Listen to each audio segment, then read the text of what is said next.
Okay, so first we're going to work on a drill to help us with our stance. An alternative way to look at it, we've done things before, similar, it's the same. So instead of opening your stance in a triangle, just place your weight on one of your legs, let's say left, there's more weight there. Let's see where your leg reaches out to. Go to that. Your heels should be within your shoulders or a bit further out. That's a good setting for your base. Now once you're there, just reach out. It's like you're trying to sit back on a chair. Once you're there, now you're in a bit of an angle. So what you do is, it's like you're riding a horse or bike. You sit on it. There. And then to finish, to turn, require your pelvic muscle, which in some systems they try to lock it, which kind of creates more tension. We can leave it relaxed, and what you do is you exhale, so you concave. And while you do that, you turn your pelvic muscle up. So then you should have your heels and your hips aligned. Now, so you don't use the shoulders much. What you do is you try and pull your shoulders back and bring your hands like you're doing the tan set on the form. Bring your hands forward to there, fixed elbow position, and you form a triangle just to give you direction and force. The elbow should be travelling on that line of the triangle, and it shouldn't rise a lot. You try and keep it sunk, keep it low, so it stays connected to the hip. So from there, you use breathing exercises to expand, contract. So when you inhale in, you expand. So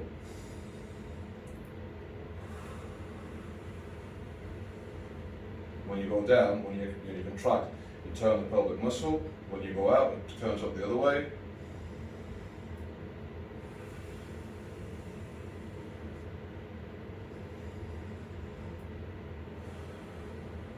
Bring back the triangle, so you can do all this in the triangle. So from there, back. Now you've got direction going inwards, so you're forming triangles. That helps with your footwork when you go to your stance and you move. Right? And when you have that there, you won't be going as much up and down. You're expanding in. Contract as well, by turning, just sinking, you're on top, kick back, hips. Yeah, so it has different levels to it. Okay, triangle, and you can focus instead of going up, expanding forward and backwards. It's a bit more tricky, more natural to go up and down, but then you can translate that to backwards and forwards. Then you have the relation between the two elbows, one's moving back, one's moving forward, and you should have the same energy balance, kinetic energy, same force on the one going backwards and the one going forwards, so it's not, his hands are working together. That's the first relationship between, on the first one, between the two elbows. So you learn to keep it connected to the hip, low. It also teaches you that chun, which is energy forward, which we'll look a bit further down. So from there, this is just working on one elbow, but if you add them together, they should be working at the same speed, same force.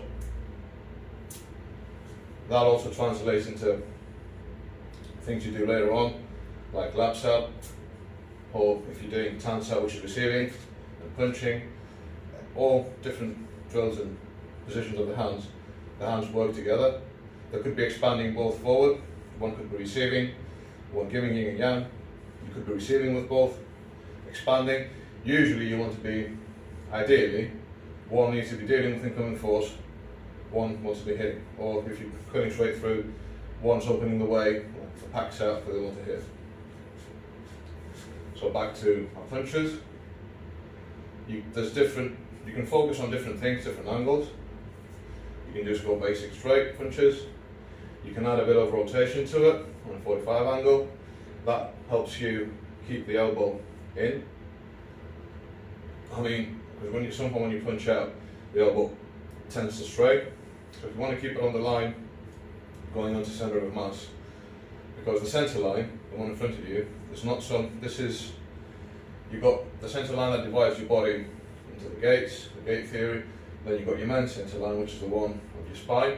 That's where your punches should be driving to, not here, towards the spine, behind that. So you're attacking centre of mass. So that's why your elbows move on the hand, so much bring the elbows in.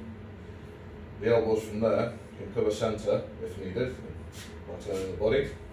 And you want your elbows travelling on the triangle, which is the line leading to centre of mass, the end point. Yeah. So from there, hands work together. You can change the angle. You can change the strikes.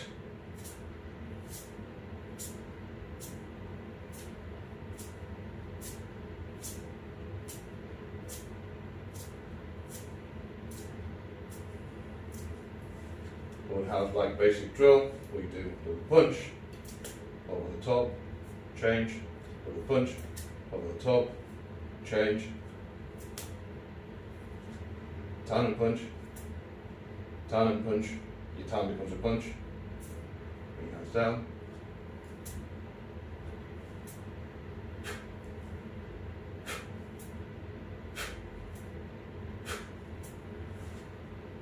You can also do Ganz out. Now Ganz out, if you imagine you've got a square here from shoulder to hip, your hand should be moving and covering most of the techniques you do, most of the hand positions, cover from centre of the box to each angle. Yeah, so one hand can cover both sides. Ideally, you want one hand covering this side and the other covering this side, and both hands controlling centre line. Sometimes it doesn't happen, sometimes it doesn't work. So that's why the hand has positions where it goes across, either to hip or to shoulder, or you've got the same, protecting the same line. Yeah, it depends what you're working on, what drills you're doing, but ideally one hand is controlling one side, the other one the other side, and you don't cross them over unless one hand is feeding to the other hand. But you have second form, dummy is about recovery, so you have positions, and you've got ability as well, you have positions where your hand crosses over to cover, because nothing's perfect. But again, so from there, Ganz out, from centre, it's like a sword motion, like a cutting motion, goes to there. So from centre, and while that hand's working on that bit, as we said, the other hand is expanding forward. And you see again, I'm not overreaching, because if anything, my footwork is going to get me to the range to hit. Wing Chun is short range, so once you're within range, you can hit. I can hit from long range, because anything you do with an open hand, you can do it with a closed hand. So if you're doing closed hand, then that could translate to a long range hit, but that's an emergency. Ideally, you want to be getting your body in within range where all your techniques work and you've got stronger position, you've got more weapons. You don't want to be in the range of a boxer and use a Wing Chun tilt. It's a bit counterproductive. If you're in boxing range, and that range, if you've got the skill set to use it, that's different. But if you're in Wing Chun range, close range, that's where your weapons work. And that's why everything, for a smaller person to be a bigger person, you use alignment in the ground, connections. So this is connected to the hip, well, not connected, but aligned if you want. The hip to the heel, so you've got all this going on, so you can use the force behind the body, behind your hands. Basically, it's not the body complementing the hands, it's the hands complementing the body motion. So back to the basic Ganz out. So from there,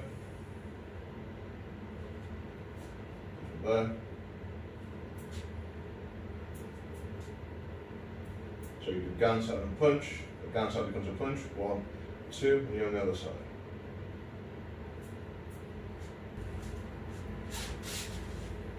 Okay, back into moving backwards and forwards. So if we want to move left leg, we open right leg 45, we push from that and move forward. Now we move with the same, if the front foot is going to move 50mm, the back one moves 50mm. And the same when you go back, you push from the front one, 50mm, 50mm. Yeah? So now from there, when we go forward, when this foot lands, again this is a drill to connect everything, the front hand punches, when the back one finishes the motion, the back one punches on. And then you change your hands, or you can do 3, but it's better to change your hands and do 3 given connected. Change your hands, change your hands, back.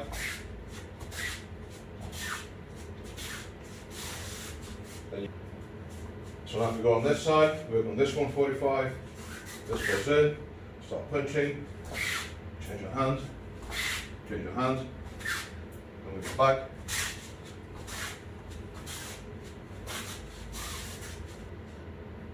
Now, from here, even if you take your hands away to focus on the hips here, what you want to be doing, if you drop your weight, concave, turn your quad. So when you initiate the hips, you don't want your weight moving away. We don't anyway, because everything we do, we project our center of mass into our opponent. Even when we redirect it, we want to keep our center of mass so we can project it forward. But if you move away, or turn on your toes, could be a deflection, but to come back, you have to do 1, 2. If you turn on your hip and you've got your center of mass projecting down, then it's just 1. You go straight in. Yeah? Different ways, I'm not saying what's right and wrong, just saying what we use. Yeah? So that's why we keep the work, because we use center of mass, the ground, we try to connect, that's our chun. So the principles we work on, focus on. We don't turn away from our opponent, we control center, we turn the opponent. There's ways, if you have different things to it, where you can actually turn your center away while you're doing that, as well. You can hide your center. But very basic Wing Chun, which works, is just to use your hips and change your opponent's line. Yeah? So from there, he's offline, you're back online. And again, you change, so everything stays centered, and then you can connect that to the hip. And the hands are working together, so that has equal force going backwards and forwards. If I'm pulling, that's going forward. We're just punching. Bounce out.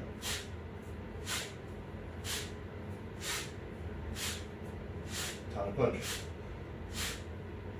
Everything stays centered. I'm not going past that. Away. So you can work bonks out, time to punch, bounce out again, basic punching, and if you're more advanced, you can work with bounce out, how it connects. Down and punch can become double bounce out.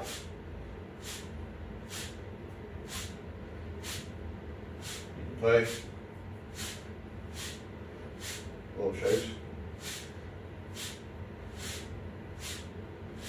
Yeah, so it's all about working, like exploiting the hip and transmitting that force into your hands or receiving. Yeah, that's the idea behind the hips. Okay, now what the hips do, they change you 45, yeah, and 45 is very important as an angle because it gets you, if somebody's bigger, so it's got a bit of triangle, once you move 45, you're on the side of this triangle which is weak, so you can break through that structure. That's why we use 45, it gets you in a better angle, and it takes his main force and his main drive, center of mass, pointing elsewhere. But it's the same when you do your footwork, when you're moving in. Before we just did straight footwork, straight line footwork. Now we're going to look at moving back, doing footwork, moving back, and getting 45 angles, moving forward and landing a few hard positions to that. Yeah? Okay. So again, So from here, we're going to go back 45 and add tan sat to it. From then we go back there and jam sat. So just trying to control both sides with one hand for now. Then we go back, high fox sat, we go back, jab sat. Now we're going to start going forward. Ideally forward, one hand redirecting, one hand's punching, so you can do tan and punch, back and punch. You can do, even if you want to, you can do bong lap sat, so you can go in, and then you can go back again, jump sat, tan sat, bong sat, fox sat, jat sat. I'm going to just start with the basics. Yeah, we'll start with hip turning and we'll go into footwork. So as we did before, if you're using the hands working together, first relationship. Yeah. So that's what I was saying. So even from short distance, good force, yeah? So you don't have to push it or extending. Once that's relaxed and you learn how to sync your force, so there's different ways, usually Chinese wall bag, if you can see it helps. So when you're syncing, it's hard to connect more. Just like hand with your fist, to learn to drive into the centre with muscle. When you travel through the bag, when you're hitting the bag, your focus shouldn't be on the front of the bag. It shouldn't be like behind it, way behind it, just like I'm penetrating the bag. I'm not trying to hit the front of the bag. Yeah, and the more you close, when you close your fist, it's more like a squeeze. You're trying to get as much tension from your hands as you can. Change the angle.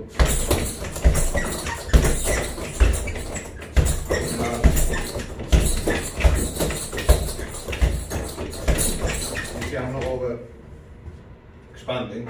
Increase enough force to do damage, and again, that's the idea of chain punching.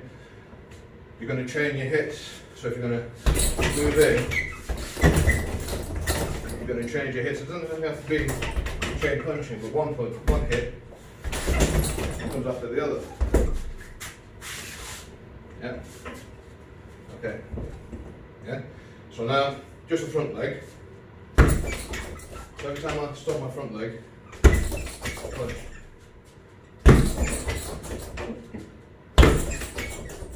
Now I work on the back leg.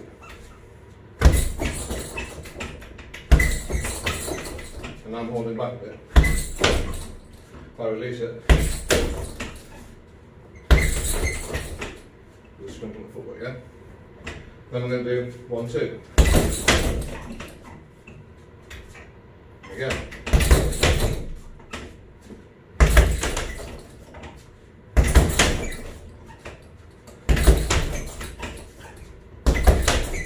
The other side. Front leg, back leg, and release it. Now 2, 1, 2.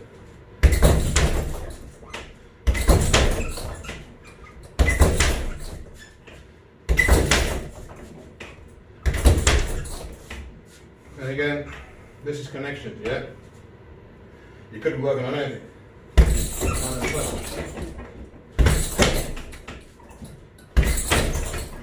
punch.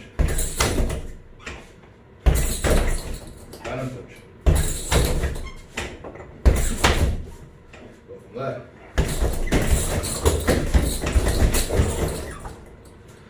Even when you're working on your elbows, if you're in range.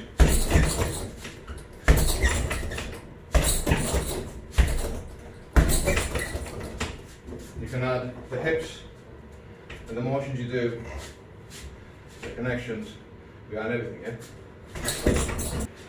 Same ideas, same things apply as before.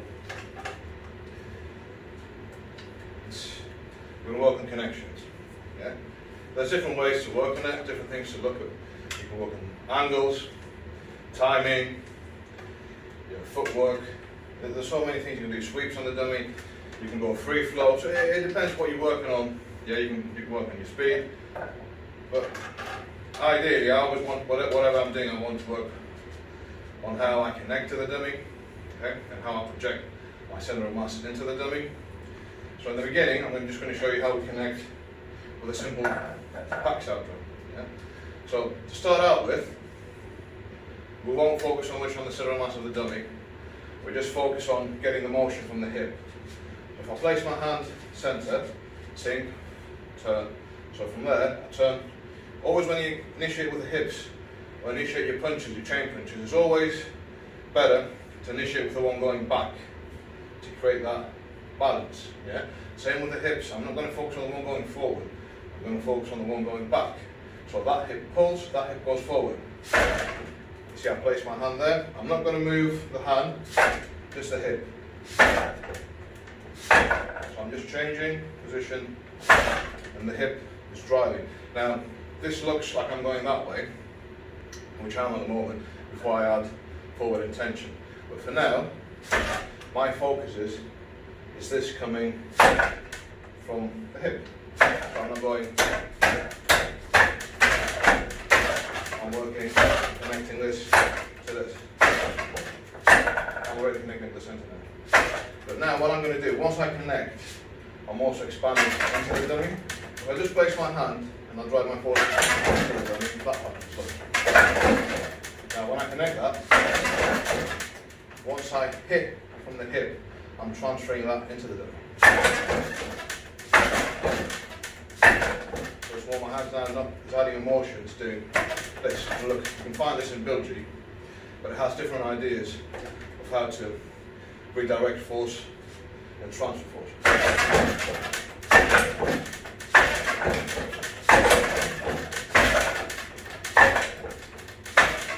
Now, as I said before, like anything, you can make simple drills with connecting. So we can work on the packs out.